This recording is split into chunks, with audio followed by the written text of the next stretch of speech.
By the side of the highway leading to Yogyakarta, the capital of Middle Java, near the dangerous Merapi volcano, there is a world-famous monument. This is the UNESCO World Heritage Site of Borobudur. The huge Buddhist stupa pyramid is usually mentioned together with the Angkor Wat in Cambodia or the Pagan in Burma, Myanmar. This wonderful piece of architecture was built during the rule of the Buddhist Salyendra kings between 750 and 850 AD. That is exactly 1,200 years ago. Approximately 60,000 cubic meters of stone was carved and laid without mortar for the construction of Borobudur. Its name is of Sanskrit origin and it means a Buddhist monastery on the top of the hill. The fall of Buddhism in Java and the depopulation of the area, but especially the destructive eruptions of the nearby Merapi volcano, sent Borobudur into oblivion. Similar to Pompeii, the volcanic ash almost completely covered the decaying stupa pyramid. The archaeological excavation of the site began in 1815 by the order of the earlier mentioned British Governor of Java, Sir Stanford Raffles. The actual renovation continued at the beginning of the past century in the Dutch colonial era. Unfortunately, this was accompanied by the sinking of the colossal-sized building on the otherwise badly drained area. With significant funding from abroad, the decade-long efforts that began in 1973 to stabilise the building were successful already in the Indonesian times.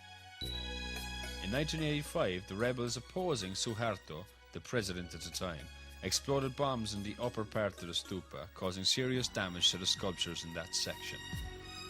After the restoration, Borobudur was officially declared a World Heritage Site in 1991. The massive structure was constructed by fitting 2 million stone blocks together. The square-shaped 118 by 118 metre symmetrical stupa, which may be the largest Buddhist temple in the world, sits on a smaller hill. You can count 2,672 relief panels on the side walls.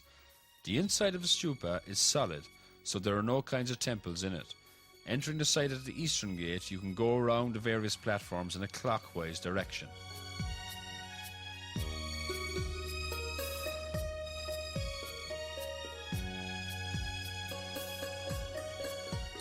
The carvings at the bottom platform symbolize the level of desires, where most of humanity lives. In these images, the figures are sometimes sketchy and ape-like. At the same time, we can get an idea about how people lived here and how they dressed more than 1,000 years ago. The second level is an intermediate space.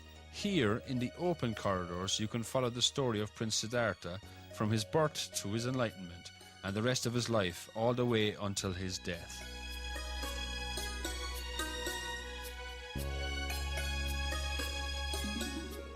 Elephants and tigers, musicians and dancing girls, kings and queens come to life on the reliefs here. A Buddha statue sits at each turn, facing every point of the compass. The hand position of the northern Buddha means, don't be afraid. The hands of the Buddha in the south indicate generosity and healing.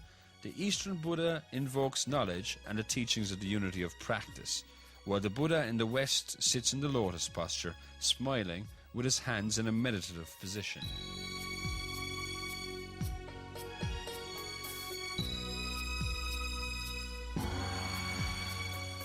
Buddhists believe that touching the Buddha's toes will bring you luck.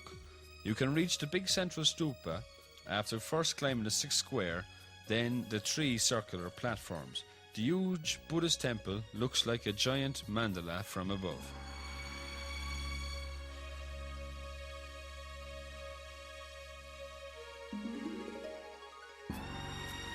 On the top floor, among the Buddhas sitting inside his 72 perforated stupas and circles, stands the main dome of Borobudur, the big closed stupa. Up here, with this beautiful view of the surrounding mountains and palm coves, you will understand that Borobudur is the physical embodiment of properly directed meditation. For the high tropical storm water runoff, the huge structure is protected by a drainage system and gargoyles.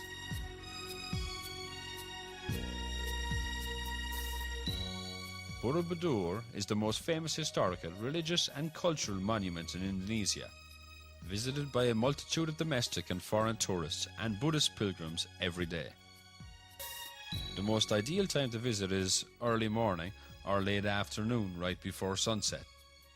The entry ticket gives you access to the Karma Wibanga Archaeological Museum, which is located on the grounds of the archaeological park, not far from the stupa. You can see around 4,000 original sculptures and carvings here, along with a photo exhibition documenting the restoration works. In the larger general area of the main Borobudur stupa, there are several smaller, restored original Buddhist stupas as well.